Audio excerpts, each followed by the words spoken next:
This video is for educational and informational purpose only. यहां से अगर आप लोन अप्लाई करते हो तो डॉक्यूमेंट्स में केवल आपको अपनी सेल्फी देनी होती है, जो आपका पैन कार्ड होता है वो आपको देना होता है और जो आपका आधार कार्ड है वो आपको देना होता है। इसके अलावा इस वाले मोबाइल एप्लीकेशन से टोटल आप 2000 रुपए से लेकर और 50,000 रुपए तक का लोन अप्लाई कर सकते हो। यहाँ पर आपका जो मिनिमम इंटरेस्ट रेट यहाँ पर जो लगता है एनुअल परसेंटेज रेट वो आपके यहाँ पर कम से कम 15% से स्टार्ट होता है और मैक्सिमम आपका यहाँ पर 36% तक जा सकता है। यहाँ पर जो भी आपको लोन का अप्रूवल मिलता है वो आपके सिविल के ऊपर और जो आप डिटेल्स डालते हो, जो आपका एलिजिबिलिटी क्राइटेरिया होता है उसके ऊपर डिपेंड करता है और जो आपका इंटरेस्ट रेट होता है वो भी आपके सिविल के ऊपर डिपेंड करता है। इसके अलावा इस वाले मोबाइल एप्लीकेशन से लोन का रिपेमेंट करने के लिए आपको मिनिमम यहाँ पर 3 महीनों का टाइम दिया जाता है और मैक्सिमम आप यहाँ से 12 महीनों का टाइम ले सकते हैं। इसके अलावा यहाँ पर आपकी प्रोसेसिंग फीस भी चार्ज की जाती है जो कि आपके यहाँ पर 1500 रुपए तक की हो सकती है।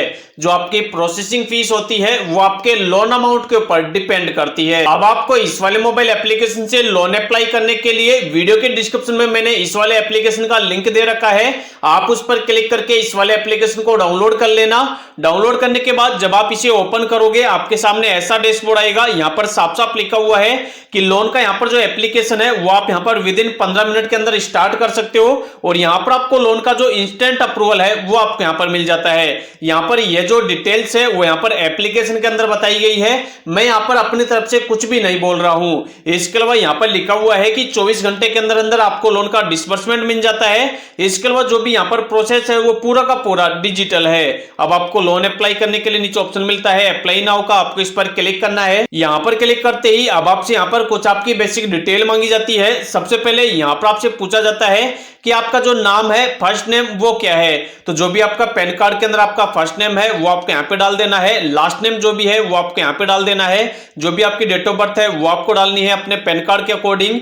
जो भी आपका जेंडर है मेल फीमेल आपको उसको सेलेक्ट करना है। आपका जो भी एजुकेशन क्वालिफिकेशन है आप कहां तक पढ़े लिखे हैं, 10th 12th डिप्लोमा ग्रेजुएट जहां तक आप पढ़े लिखे हैं उसको आप सिलेक्ट कर लेंगे। उसके बाद अब आपसे यहाँ पर इनकम के सोर्स के बारे में पूछा जाएगा कि मतलब आप कहीं पर जॉब करते हो या फिर खुद का आपका कोई धंधा है।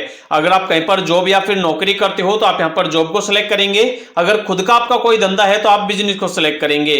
इसके अलावा आपसे यहाँ पर आपकी मंथली इनकम पूछी जाएगी, तो जितना भी आप महीने का कमा लेते हो वो आप यहाँ पर इस वाली लाइन में से कम ज्यादा करके सिलेक्ट कर सकते हो। यहाँ पर 10,000 रुपए से लेकर और 1 लाख रुपए तक की आप यहाँ पर इनकम डाल सकते हो। इसके अलावा चाहो तो आप यहाँ पर मैनुअली लिख भी सकते हो आपकी इनकम को। नीचे आपको अपनी ईमेल आईडी डालनी है, जो भी आपका पैन कार्ड नंबर है वो आपको यहाँ पे नीचे डालना है और नीचे आपको वेरीफाई पेंड एंड कंटिन्यू पर क्लिक करना है। उसके बाद जो भी आपका एप्लीकेशन है वो यहाँ पर प्रोसेसिंग के अंदर चला जाएगा। अब आपको यहाँ पर कुछ नहीं करना, आपको यहाँ पर 30 सेकंड का वेट करना है। 30 सेकंड के अंदर अंदर आप यहाँ पर जितने रुपए के लोन के लिए एलिजिबल होंगे वो आपको स्क्रीन पर बता दिया जाएगा। जैसे हमने यहाँ पर जो लोन अप्लाई किया है उसमें हमारा टोटल यहाँ पर 15,000 रुपए का लोन सैंक्शन हो चुका है। यहाँ पर हमें बताया हुआ है कि आपका 15,000 रुपए का लोन यहाँ पर सैंक्शन हो चुका है, जिसकी जो डिटेल है वो आपको नीचे बताई हुई है। इस वाले लोन को टोटल हम 6 महीनों के लिए ले सकते हैं। यहाँ पर हर महीने हमारी जो किस्त आएगी वो आएगी 3250 रुपए की। यहाँ पर हमारा प्रोसेसिंग फीस और जो हमारी जीएसटी लगेगी वो 2655 रुपए की लगेगी और ओवरऑल यहाँ पर चार्ज वगैरह काटने के बाद हमें हमारे बैंक के अंदर 12,345 रुपए मिल जाएंगे। इसके अलावा हर महीने की जो 10 तारीख आएगी उसको हमारी यहाँ पर किस्त आना स्टार्ट हो जाएगी। अब आपका यहाँ पर जो भी लोन अप्रूव होगा इसी तरीके से आपको स्क्रीन पर बता दिया जाएगा। अब आपको लोन लेने के लिए नीचे ऑप्शन मिलेगा कंटिन्यू का, आप कंटिन्यू पर क्लिक करेंगे। उसके बाद अब आपको यहाँ पर अपने आधार कार्ड की ई-केवाईसी करनी होगी, उसके लिए आपको ऑप्शन मिलेगा प्रोसीड टू आधार ई-केवाईसी का, आप इस पर क्लिक करेंगे। अब आपका जो भी आधार कार्ड नंबर है वो वाला आधार कार्ड नंबर आपको यहाँ पे डाल देना है। जो कैप्चा आपको इस वाले बॉक्स में दिखे सेम टू सेम आपको इस खाली बॉक्स में डाल देना है और नेक्स्ट पर क्लिक करना है। जो भी आपके आधार कार्ड के अंदर आपका मोबाइल नंबर लिंक होगा उस पर एक ओटीपी चला जाएगा, ओटीपी डालकर आपको सबमिट करना है। उसके बाद अब आपसे यहाँ पर डिजी लॉकर का 6 डिजिट का पिन मांगा जाएगा। अगर आपका डिजी लॉकर का पिन ऑलरेडी बना होगा तो यहाँ पर already registered with DigiLocker लिखा हुआ आ जाएगा। अगर आपने पिन बना रखा है तो वो आप यहाँ पे डाल देंगे। अगर आपने पिन नहीं बना रखा तो यहाँ पर नया पिन बनाने का ऑप्शन आ जाएगा। यहाँ पर आप नया पिन बनाएंगे और कंटिन्यू करेंगे। और मान लो अगर आप यहाँ पर अपने डिजिलॉकर का पिन भूल गए हो तो यहाँ पर आप फॉरगॉट भी कर सकते हो। उसके बाद जो भी आपके आधार कार्ड के अंदर आपकी डिटेल होगी, name, date of birth, gender, address, city, state, pin code वगैरह, वो यहाँ पर ऑटोमेटिक उठा लिया जाएगा। अब आपसे पूछा जाएगा कि जो आपका करंट एड्रेस है वो वाला एड्रेस आपके आधार कार्ड वाला ही है या फिर आपका करंट वाला एड्रेस अलग है। अगर आपका आधार वाला एड्रेस और करंट वाला एड्रेस दोनों सेम है तो आप यस पर क्लिक करेंगे। अगर आपका करंट वाला एड्रेस और आधार वाला एड्रेस अलग अलग है तो आप नो पर क्लिक करके आप अपना करंट एड्रेस डाल देंगे। उसके बाद नीचे आप वेरीफाई एंड कंटिन्यू पर क्लिक करेंगे। उसके बाद अब आप यहाँ पर रेफरेंस के लिए एक जने का कॉन्टैक्ट नंबर आपको डालना होगा। यहाँ पर सबसे पहले आपसे पूछा जाएगा कि जिसका भी आप कॉन्टैक्ट नंबर डाल रहे हो उनका आपके साथ रिलेशन क्या है। तो आप यहाँ पर अपने फादर, मदर, ब्रदर, सिस्टर किसी का भी नाम डाल सकते हो, किसी का भी रिलेशन सिलेक्ट कर सकते हो। उसके बाद उनका जो भी नाम है वो आप यहाँ पे डाल सकते हो। उसके बाद नीचे आपको यहाँ पर कॉन्टैक्ट नंबर डालने का ऑप्शन मिल जाता है, आप इस पर क्लिक करके उनका कॉन्टैक्ट नंबर डाल सकते हो। उसके बाद कंटिन्यू आपको करना है। उसके बाद अब आपको यहाँ पर अपने बैंक अकाउंट की डिटेल डालनी होगी, उसको आपको वेरीफाई करना होगा जिस वाले बैंक के अंदर आपको अपने लोन का पैसा ट्रांसफर करना है। उसके लिए अब आपको नीचे ऑप्शन मिलेगा proceed to bank account verification का, आप इस पर क्लिक करेंगे। यहाँ पर क्लिक करते ही अब आपका जो भी बैंक है उसका नाम आपसे पूछा जाएगा कि आप किस वाले बैंक के अंदर अपने लोन के पैसे को ट्रांसफर करना चाहते हो।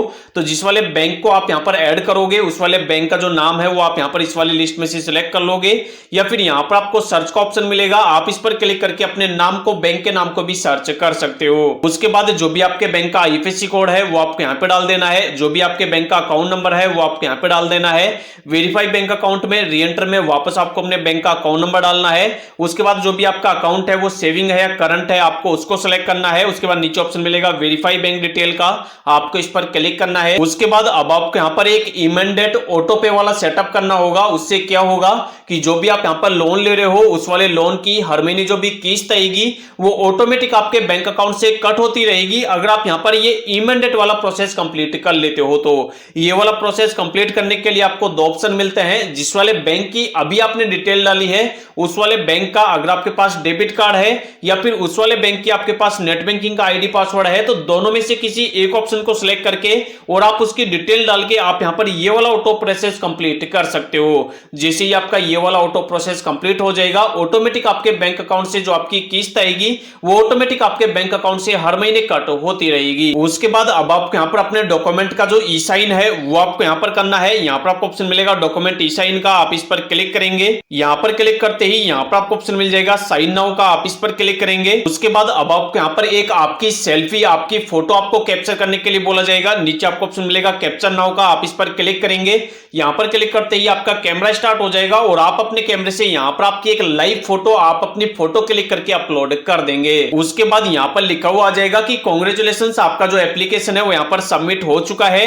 अब आपको कुछ नहीं करना, यहाँ पर आपको नीचे ऑप्शन मिलेगा गो टू होम का, आपको इस पर क्लिक करना है। यहाँ पर क्लिक करते ही यहाँ पर लिखा हुआ आ जाएगा कि आपका जो एप्लीकेशन है वो यहाँ पर अंडर प्रोसेस के अंदर है और 48 घंटे के अंदर अंदर इस वाले एप्लीकेशन की जो फाइनेंस टीम है वो आपके एप्लीकेशन का वेरिफिकेशन करेगी और सारी डिटेल्स अगर सही होंगी तो विद इन 48 घंटे के अंदर अंदर जो भी आपके लोन का पैसा होगा वो आपके बैंक के अंदर क्रेडिट कर दिया जाएगा। लेकिन यहाँ पर 48 घंटे का टाइम नहीं लगता है, मुश्किल से यहाँ पर 24 घंटे का टाइम लगता है। 24 घंटे के अंदर अंदर ही जो आपके लोन का पैसा हुआ है, जो यहाँ पर अप्रूव हुआ है, वो आपके बैंक के अंदर ट्रांसफर कर दिया जाता है। तो इस वाले वीडियो के अंदर लाइव मैंने आपको बता दिया है कि इस वाले मोबाइल एप्लीकेशन से कैसे आपको लोन के लिए अप्लाई करना है। अगर आपको भी इस वाले मोबाइल एप्लीकेशन का नाम जानना है तो इसका नाम है IBL instant personal loan app, जिसका जो लिंक है वो मैंने वीडियो के डिस्क्रिप्शन में दे रखा है, आप उस पर क्लिक करके लोन के लिए अप्लाई कर सकते हैं। इसके अलावा अगर आपको इस वाले मोबाइल एप्लीकेशन से लोन नहीं मिलता है या फिर आपको लोन से रिलेटेड ऐसे ही और RBI registered NBFC mobile application चाहिए तो वीडियो के डिस्क्रिप्शन में मैंने 2 NBFC RBI registered mobile application के लिंक दे रखे हैं जिनको भी आप लोन अप्लाई करने के लिए ट्राई कर सकते हो। इसके अलावा अगर आपको लोन से रिलेटेड किसी प्रकार का कंफ्यूजन है, आप हमसे कुछ पूछना चाहते हो तो वीडियो के नीचे आप कमेंट कर देना, कमेंट के अंदर ही आपको रिप्लाई मिल जाएगा।